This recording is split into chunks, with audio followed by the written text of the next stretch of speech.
Kozhikode Farooq police സ്റ്റേഷനിൽ നിന്നും പ്രതി ചാടിപ്പോയി. വിദ്യാർത്ഥിനിയെ തട്ടിക്കൊണ്ടുപോയ കേസിലെ പ്രതിയാണ് ചാടിപ്പോയത്. അസം സ്വദേശി പ്രസൻജിത്താണ് കൈവിലങ്ങോടെ രക്ഷപ്പെട്ടത്. ഉടൻ തന്നെ ഈ പ്രതിയെ പിടികൂടാൻ സാധിക്കും എന്ന പ്രതീക്ഷയിലാണ് പോലീസ് ഉള്ളത്. പോലീസ് വ്യാപകമായിട്ട് തിരച്ചിൽ ആരംഭിച്ചിട്ടുണ്ട്. 7:30 കൂടിയിട്ടാണ് ഈ പ്രതി ജയിലിൽ നിന്നും ചാടിപ്പോകുന്നത്, പോലീസ് സ്റ്റേഷനിൽ നിന്നും ചാടിപ്പോകുന്നത്. പോലീസ് സ്റ്റേഷന്റെ പുറകുവശത്തോടു കൂടിയാണ് അയാൾ ചാടിപ്പോയത് എന്നുള്ളതാണ് നമുക്ക് ഇപ്പോൾ പോലീസിൽ നിന്നും ലഭ്യമാകുന്ന വിവരം. SKN സൂചിപ്പിച്ചതുപോലെ തന്നെ ഇയാൾ വിദ്യാർത്ഥിനിയെ തട്ടിക്കൊണ്ടുപോയ കേസിലെ പ്രതിയാണ്. കൈവിലങ്ങ് ഇയാളുടെ കൈവിലങ്ങുണ്ട്. അതുകൊണ്ട് തന്നെ അധിക ദൂരം ഇയാൾക്ക് പോകാൻ സാധിക്കില്ല എന്നുള്ള ഒരു നിഗമനത്തിലാണ് പോലീസ് ഉള്ളത്.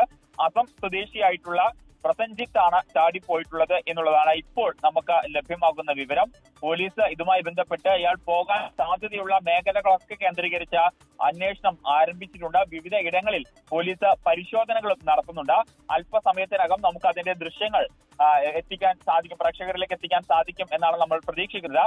മാത്രവുമല്ല, പോലീസിന്റെ ഭാഗത്തു നിന്ന് ഇതുമായി ബന്ധപ്പെട്ട ഒരു വിശദീകരണവും അല്പസമയത്തിനകം പുറത്തു വരും. SKN